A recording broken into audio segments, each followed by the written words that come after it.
I was actually one of my patients. In fact, the way that I got to be one of my patients and be interested in fertility to begin with was because I was diagnosed with polycystic ovarian syndrome at the age of 18. And I thought, okay, what does that mean? Am I going to die? Am I really sick? Like, what's happening? And he said, no, you're just probably never going to have children. I started working with women's health and reproduction mostly because I needed to figure out a way of fixing my own issues. My own cycle Mm. was totally irregular. I had insulin resistance. I was having difficulty losing weight, but I started to kind of work on myself. I actually proved the doctor that had given me the diagnosis wrong and had my first child after a natural conception at the age of 33. If somebody is literally sitting on their behind in front of the TV the entire day, eating junk and processed foods, and they think that their symptoms are going to be improved by some anti-diabetic drug, also hormonal replacement therapy, without them doing anything, well, I think that's a fallacy.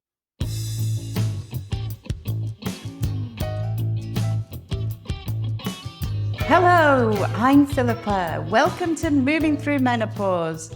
Joining me today is Gabriela Rosa. Gabriela is a fertility specialist and a reproductive health educator. She's also a Harvard University awarded scholar. Welcome to the podcast, Gabriela. It's wonderful to be chatting with you today. Hi, Philippa. Thank you for having me. It's really lovely to be here. You're very welcome. Gabriela's created the world's first entirely virtual and holistic health facility dealing with fertility issues, the Rosa Institute. She's known for identifying and treating the biochemical obstacles to conception.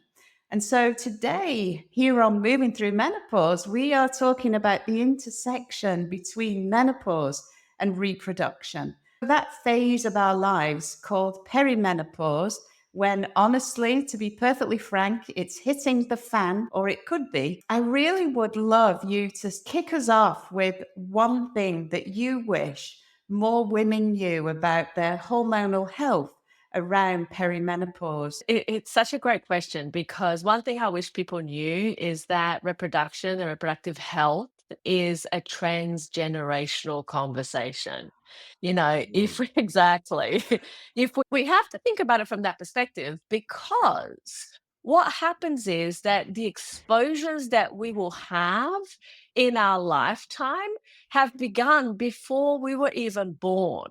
Mm. Right? So they began in the habits and behaviors of our grandmothers and our grandparents. But I think also one of the biggest things that my patients tell me when they've been struggling with infertility for a long period of time is that they wish they knew that getting pregnant would be so hard. But the reality of it is that when it comes to difficulty, there are usually many factors that play a role in the Mm. situation. And we're often uneducated about what they are and how to address them. And even women are quite uneducated about their own cycles and their own bodies. But men Mm. are not even really explained how these things actually work in a Mm. woman's bodies. So I think that those things are important. Well, I do agree, and I'm definitely approaching menopause. That was something that I was sorely uneducated about. My own experience was that I was doing all the things that I thought would make me healthy, and that menopause should not be a problem. And then when it was, I really had no way of knowing what it is that I should be doing. Now, I suppose for us in perimenopause, there is that intersection. Childbearing is something that we put off with women in education, careers, busy lives. And so then getting to that stage where we're wanting to experience this, and then our hormones really have got other ideas. What are the solutions for women? What are those options that we might have at that time of our lives? Yeah. Look, I think those are great questions. And the first thing that I feel is important for us to outline for people in terms of perimenopause, because a lot of times people just think like menopause, it just arrives one day, and it's not quite like that. It really is a process that typically begins 5 to 10 years before the end of a period, right? Before the end of menstrual cycles. So for many women, and there are many different symptoms, and sometimes it's even difficult for people to correlate those symptoms because they don't actually tie in the fact that this particular situation is occurring because of this particular, cause. Mm, So in the same way in which, in the beginning, and again, we go back to cigarette smoking because it was one of those things that took decades to be able to really be able to to understand the relationship between mm, cause and effect, because the damage that cigarette smoking causes can be so slow of such a long period of time that it becomes really difficult to pinpoint, you know, doing that action to getting a particular result. And fertility and perimenopause is similar because what happens is that the failure of the egg maturation process, which mm, is really not a failure. It's like you're coming to the end of something. Therefore, it's almost like you're running out of, mm, like let's say if you're running out of eggs in the fridge, right? It's not a failure of not having eggs in the fridge. It's just that you've used up all of those eggs. And it's a similar kind of situation when it comes to fertility and perimenopause. But unfortunately, I think that many times the way that this is portrayed in society is as if it's a personal failure. It's as yeah, if there yeah. is something that is wrong with a woman for having used up all of her eggs, right? And that's not the case. But I think that one of the things that we do need to take into account is this kind of long-term effect that goes on in terms of the change that occurs. And if we understand that, we also understand that as much as, let's say, for example, the typical average age of women reaching menopause may be 50, let's say that. If 5 to 10 years before that, we're looking at, 45 to 40, but if a woman enters menopause at 45, she's really in Mm, perimenopause at 35, right. is kind of like that 10 years before. And this is where the challenge begins with the conversation of women over 30 running out of time to have a baby, which I despise that conversation. I honestly do, because it puts a lot of extra, I don't know, fear in a lot of women because they feel like, and it's not the same for every woman, right? It's not the Mm, same that every woman is going to hit menopause at 45.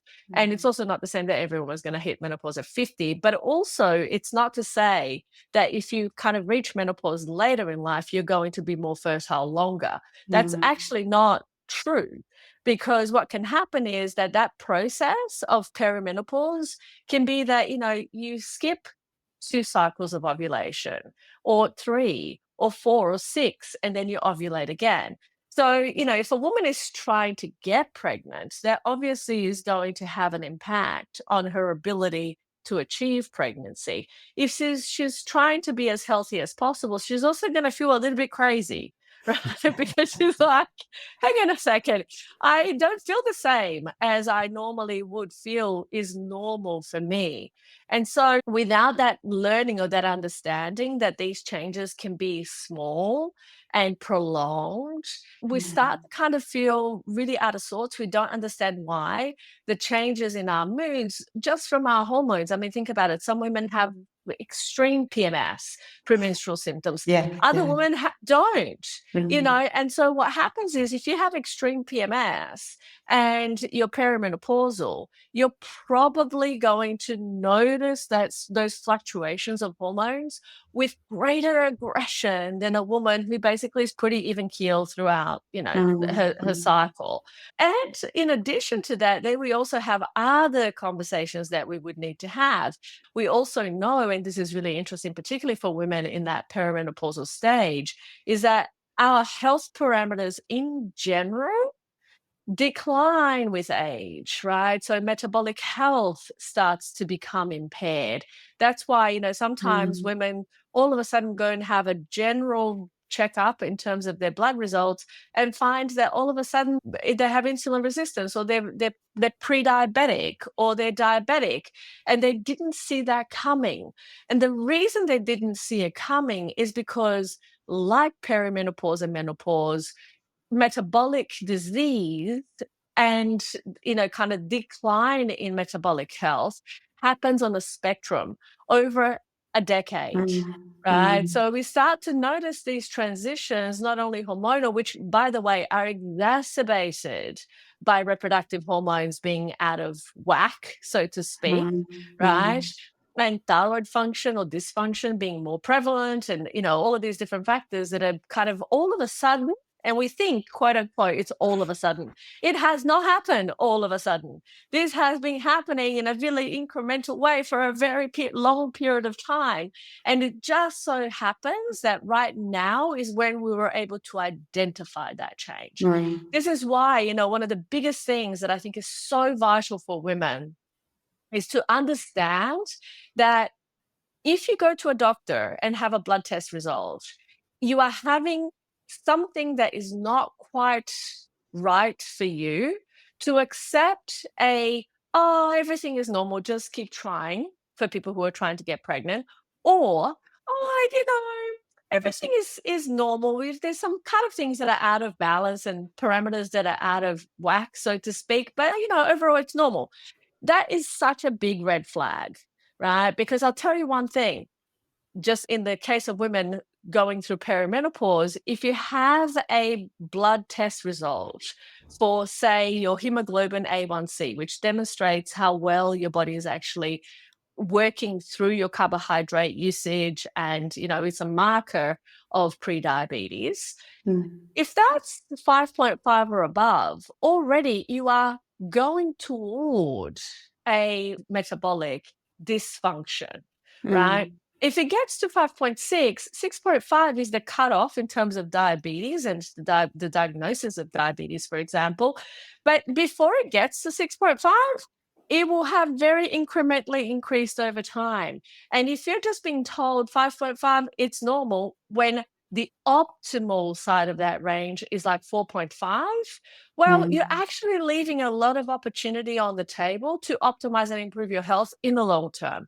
And one thing we know for sure is that if you want to be well at 90, you need to be excellent at 50 in terms of your health, right? And that comes down to all of your health parameters, your bone health, your nutrient levels, your hormonal balance, you name it. Like, if we want to have longevity, health span that's expanded, all of that is going to come down to how optimally we are living life right now. And if we're not there, it's about figuring out, okay, what are the things that I can actually do that will enable me to improve upon where I am right now?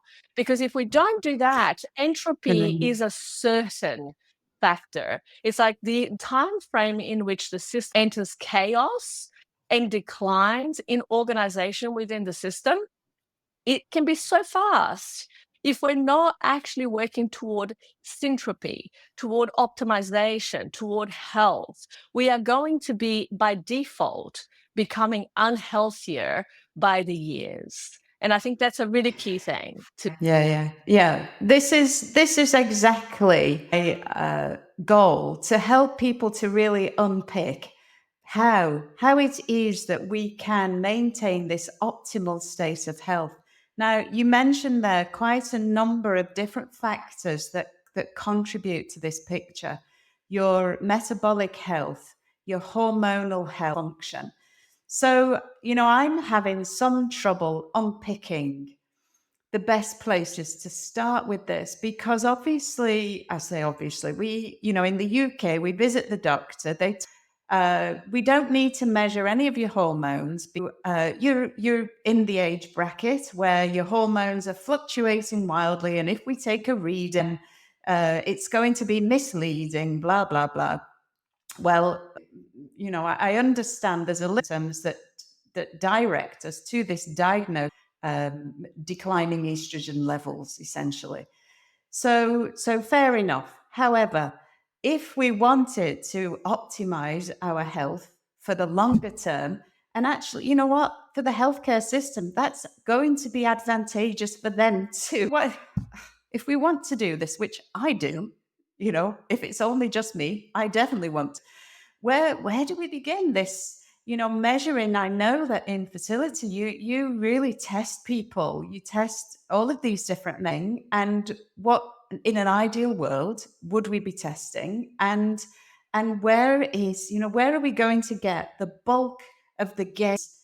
Where do we direct our efforts to get the what? Where do we aim Yeah, for? it's such a good question. And I smile as you're telling me about what the doctors are telling you, particularly in the universal healthcare system such as the UK. It's like, you know what, we're not doing anything unless you're dying.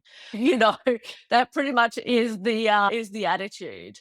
Fortunately, Mm, through many healthcare systems around the world, and my focus is studying public health at Harvard, and I'm doing my doctorate there right now, and it's looking at mm, these differences and these nuances and these challenges that occur literally around the globe. At this point, we treat patients in every continent other than Antarctica. So as you can imagine, yeah. we have access and visibility to literally every healthcare system around the world. And Mm, unfortunately, they are all broken. Like every single one of them. There isn't one that I will say, oh my God, okay. this one is amazing. Patients are unfortunately needing to become more and more educated to be able to deal with their own health concerns, because in a 5-minute consultation, there isn't a lot of time to be asked any question about what is actually, happening for you physically, emotionally, how you're feeling, like there just isn't time. And so when Mm, I look at the parameters that you've given me, and also understanding what I personally focus on in terms of my health, because I have done this, what I teach my patients throughout my entire life. Right. I was actually one of my patients. In fact, the way that I got to be one of my patients and be interested in fertility to begin with was because I was diagnosed with polycystic ovarian syndrome at the age of 18. uh, So I was told by okay. a GP, by a specialist, by a obstetrician gynecologist over the phone, you have polycystic ovarian disease and you're probably never going to have children. And that was literally like a 2-minute conversation over the phone. And I was like, that's a kind of weird way of telling a patient such big news, you know? And I thought, okay, what does that mean? Am I going to die? And I had the possibility of asking that, really, like, am I really sick? Like, what's happening? And he said, no, no, no, you're just probably never going to have children. And I'm like, oh, okay. So I better kind of focus on my career instead. If that's not going to be part of my plan, then let's just focus on working with other things in my life.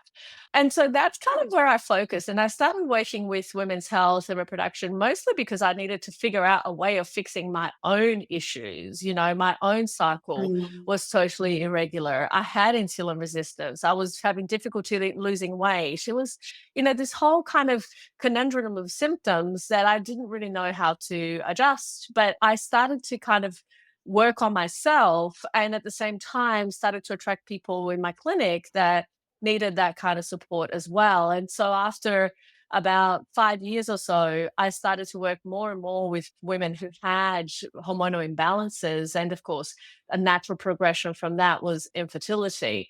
And that's kind of how things went until probably I actually proved the doctor that had given me the diagnosis wrong and had my first child, after a natural conception, at the age of 33.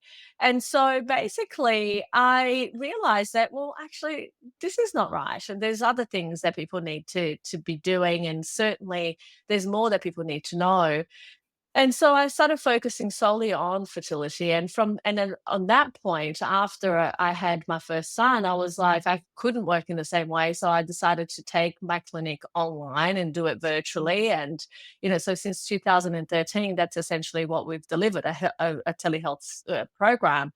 But what was interesting and what happened in the following decade from there is that at the time that I started doing that, I started focusing only on people who had been infertile or had difficulty keeping a healthy pregnancy to term for over 2 years. So we started to see mm, more and more like the really problematic side of the equation of infertility. And with that, of course, comes a lot of the women who are at the end of their fertility window and want to know, okay, what are the things that I can absolutely do if this is my last go to give myself the best possible chance of having a healthy baby, or to have the healthiest possible life from here. And ideally, a combination of the two, right? So then that's kind of like how this whole thing started in my own clinic and in the way that I work. But what then we started to listen recently in the last 2 years, I started to kind of dig deeper and deeper, because so many of our patients have then overcame their fertility challenges that were linked Mm. to menopausal, perimenopausal symptoms, and then, of course, are then transitioning into the menopausal area. Then I started to look at, okay, what is it that we really need to focus on? What is it that we really need to do from this part now where we're no Mm. longer interested in fertility, and really we are actually quite disinterested in fertility, and we just want to be as healthy as possible. And of course, that's the stage that I entered into as well after having my second child, which happened 3 years later. They're now, gosh, what, 12 and 9. So it's like I almost feel like, okay, that part of my life is done, and now focusing on my health overall. And I've been doing a lot of research on this, and looking at, okay, what are the points? What are the real important things that if we as women were to look at, we can actually have a place to be able to optimize? Because that's really part of the equation. It's like, yes, we want to know what our body does and how healthy it can be, but we also want to be able to take charge of that process and work towards Mm. syntropy, as opposed to just letting it dwindle and be unhealthy. So that has been my focus over the last couple of years. And one of the things that I utilized when I started to realize that, okay, there are things that we can do, was weights training. And weights training has been a revolution in my own life, and I'm talking about like really kind of heavy resistance training with progressive overload, and really focused on that. And I've also started looking at the research of the differences between the different types of training, the different, like we're talking about aerobic exercises and the importance of zone 2 Mm. training as well as VO2 max, and looking at, what the differences are between those two. I actually found a study this week that I found quite interesting, because sometimes, as well as humans, we have this tendency of thinking, oh, we have to do everything, and we have to do everything at the same time, and we have to do it as much as possible. And so what Mm. happens is that then we burn out, because we're like, we haven't even Mm. started, but all of a sudden now we want to do like 20 times more than what we used to do. And that can also bring some challenges. But because of this link and this kind of like cross section of metabolic health and reproductive health being so important, because if you can improve and optimize metabolic health, you improve and optimize reproductive health. And just in general, your hormonal balance is going to Mm. improve, and your transition through perimenopause through to menopause is going to improve, right? And we see this in Right. mood scales, in all sorts of different types of health factors of women in perimenopause. But this aspect of how our blood sugar regulation, our ability to process carbohydrates, and how that pre-diabetic state usually precedes so many other types of diseases. And in women going through perimenopause, one of Mm. the things that we notice is what? We process our carbohydrates differently. We start to have difficulty sleeping, which makes us more insulin resistant. We start to put on weight, and kind of different body changes that we find difficult to shift. Now, what it helps to improve all of those things? Well, actually improving metabolic health improves all of those things. How do we do that? Mm. By looking at the tolerance for carbohydrate intake, and that you can measure. One of the most beautiful things that have come out over the last couple of years are these glucose monitors, the continuous glucose monitors, to be able Mm. to really look at glucose variation and how that enables us to consume more or less carbohydrate for health and also metabolic health. But also, what are the things that actually make a difference there? And that will be things like your aerobic and resistance training, right? This study that I was actually looking at and reviewing this week, which was fascinating to me, was the impact, the brute numbers of the impact of exercise. There were 3 groups. One group was a control group. They literally were given a pamphlet and said, bye bye, see you at the end of the study. The second group was given a exercise prescription of aerobic training. It was really, if I look at the prescription, it was very basic. It was like 50 minutes 3 times a week. It wasn't a huge thing. It was really being Yeah. at the 40 to 49% of your VO2. Your ability to actually process like your carbohydrates is essentially like a fast walk, a little bit of running, Mm. swimming if you had Mm. joint issues, but like literally 50 minutes 3 times a week was one group.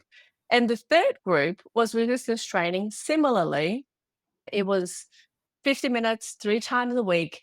And, when I look at what they were actually prescribing, it was like 2 to 3 series of like 10 to Mm. 14 repetitions. Now, if I look at my volume of training compared to that, I look at that and I go, my God, that's like me doing nothing at the gym. But for somebody who's not doing anything, that's huge. And what they also did is that they started to progressively overload over time. Now, Mm. how interesting. All of these people had insulin resistance or prediabetes. Okay. And Ah. what they noted in both of the groups where they prescribed exercise, there was a 69.3% of participants going back to normal glucose levels Ah. just from 3 times a week, 50 minutes of exercise.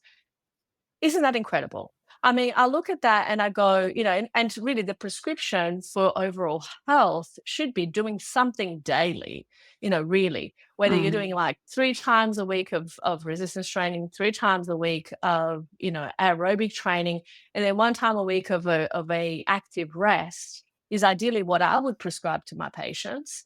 And of course, progressively overloading on all of that. What does a progressive overloading mean? Well, essentially, you're making it harder and harder each time. And Mm. how you Yeah. make that harder, there's lots of different ways. You can slow down the exercise, you can push harder, you can do more repetitions, you can do more sets. If we're talking about resistance training, you can add weight, so there's lots of ways of making it harder. And of course, you will need to make it harder the fitter that you become, right? Because the dose of Ah. exercise that you are going to be able to withstand is going to be harder, is going to be heavier and or Ah. more. And so Mm. basically, but it's incredible because what happened with these participants as well, again in brute numbers, for the ones that had abnormal 2-hour GTT results, the glucose tolerance test results, 18% reduction in an improvement in their glycemic response after that 75 grams of carbohydrates that are just a crazy, disgusting Mm. drink that you have to drink. And a 6.2% reduction in just fasting glucose levels, which is insane. There is no Mm. drug, like, in fact, sorry, these days, yes, there Mm. are drugs that will produce that kind of result, Mm. but they have side effects.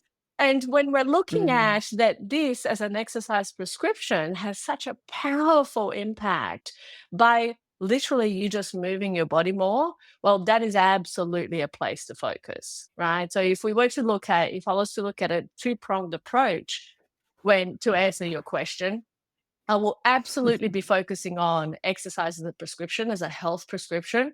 And I'll be also focusing on what it is that you're doing in terms of your nutritional intake. So, really basing your meals on vegetables and protein. We're looking at protein about the size and the thickness of the palm of your hand at every meal. We're looking at adding a protein supplement. I often encourage patients to be able to understand how do you actually know how much your body needs. And if you go online, you can have macronutrient calculators that will ask you for your height, your weight, and some other parameters, and you will be able to calculate for you what it is that you should be intaking in terms of a healthy diet for women. Now, what's important here, and I think that this is crucial to underline, most of these calculators will usually overprescribe carbohydrates. And when we are in a Mm. perimenopausal state, the prescription for carbohydrate should be around 100 to 150 grams of carbohydrate per day, which with a much higher intake of protein, taking into consideration kidney function and kidney health. If your kidney function is normal, it's perfectly fine to go up to the 2.2 grams per kilogram of body weight for your protein levels. It's healthy. It's going to be benefiting you in terms of like reduction of muscle loss over time, which is absolutely essential. If you have any Mm. reason to believe that kidney function is impaired, you should keep it down to 1.8 grams and or discuss it with your doctor if he thinks that or she thinks that it should be less. But ultimately, that's going to be where my absolute part of my focus would be going. I'd be increasing fat and fat intake. Good fats, we're Mm. looking about polyunsaturated and unsaturated fats, not saturated fats. Certainly avoiding processed meats, because we know there's been a wonderful study that was published in the Lancet recently that talked about the impact of processed meats and sodas and sweetened beverages on stroke and cardiovascular risk for women. And it shows and it demonstrates exactly that, the fact that if you are wanting to be healthy, those foods are things that you do need to address, adjust, eliminate, and or replace with much healthier versions. But like if we're just looking at these very basic parameters already, we have an absolute prescription for good health. And I think that that's something that needs to be taken into account at even before, like, a woman is actually hitting that perimenopausal stage. That really is a Mm. prescription for Mm. fertility. It's a prescription for good health in the short and long term. And that really is where my focus would be for women in perimenopause. Focusing on those two factors, a healthy diet and a good exercise prescription, is going to make an immense difference on a woman's quality of life and health in the long term. Do you I couldn't do you have any thoughts or views on hormone replacement therapy in this puzzle of Yeah, perimenopause? I think that no treatment is going to how do I best put this? Is going to replace the need for a solid foundation when it comes to health. Right? I think that Mm. drugs, any kind of drug therapy, all of those things are wonderful adjuncts to optimum treatment and optimum health when needed. Like if somebody is literally sitting on their behind in front of the TV the entire day, eating junk and processed foods. And they think that their symptoms are going to be improved by some anti diabetic drug, also hormonal replacement therapy, without them doing anything. Well, I think that's a fallacy. Okay. Because in Mm. that instance, you are actually damaging your health by your sedentary behavior and your poor diet. And irrespective of what drug you take, you're still not going to be able to wipe out that negative effect of your behavior. Mm. Okay. So there Yeah, are two yeah. sides to this, which is you must have a solid foundation upon which to intervene. And I talk about this in reproduction and fertility as much as I would talk about it in terms of general health, because the same principles apply. The body is miraculous and amazing in how it's able to just completely transform and go back to homeostasis given the opportunity. Often we don't give it the opportunity that it needs and that it truly requires. Now, for some people, absolutely, hormone replacement therapy will be a godsend. It's going to improve their sleep. It's going to improve their mood. It's going to improve their ability to like be sane and function in their life. But it is not a Yeah. replacement for the foundation that we just talked about. You still need to get off the couch and go and do your exercise and go and eat well so that you can be supporting all of the different parameters that are going on with your body. So I think that where women might need it, it's not the only thing that they will need, but it can certainly be a wonderful and supportive adjunct to treatment and to good health, where everything else has been optimized and we're still having some challenges. Yeah, yeah, yeah. I heard you say, if you want to be pregnant, live like you already, Act pregnant now to get pregnant so later. that, I can't think of something similar for menopause that's quite so encouraging.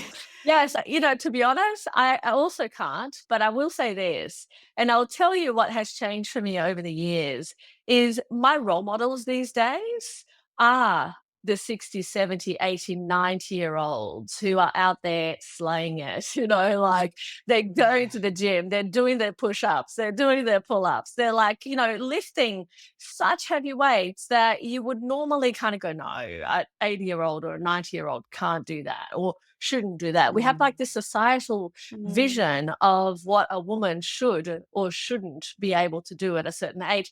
And breaking all of those stereotypes for me is like one of the most exciting things to see, So I definitely want to be part of that movement where we break all of the stereotypes of what women are and what they can be, and certainly, what the future holds for us in terms of ability, because I think that we have not yet even reached close to our potential. As long as we continue to really focus on optimizing health, I think that we are going to see a much changed. And in fact, I think we already have. If you look at women in their 40s or 50s, in the 80s compared to now, we already see an mm. incredible difference in how women behave, how they dress, what they're capable of doing, what they're able. So, however it is that we're going to coin that new phrase of what longevity looks like for women in the long term, I think that it has to take into account the fact that we don't just want a longer life. We want a quality And longer life, yeah. Yeah, absolutely. We're in it for the long haul, but we want to be lifting weights the whole time. Absolutely. And just be able to, like seriously, I don't want to be looking at myself or thinking of myself in my 80s and not be able to Mm, actually go travel the world, go for a hike, have fun with my friends, my other geriatric friends, or even younger friends, who knows? But, like actually being able to have the function and the ability and the cognition. I often joke, with my friends now and even with my audience, and we often joke, but it's actually a real desire and a real driver that we want to be able to sit on the toilet and wipe our own bottoms by ourselves at the age of 90, right? Because why? To do that takes incredible focus, coordination, cognition, ability, dexterity. dexterity, you name it, Mm, right? Strength in your legs and your bottom, and like to sit and lift mm, yourself up from the toilet. Like imagine, like now we take that for granted now. We take for granted sitting and wiping our own bottoms in the toilet by ourselves, right? But I guarantee, and I can tell you right now, that people in their 70s, 80s, 90s do not take that for granted, right? So as much as might sound funny for a 45-year-old woman to be saying that now, actually, it's my life's goal. It's my dream. It's like, it's what I'm striving towards, in my life. yeah. All things being equal, that's the thing that I want the most.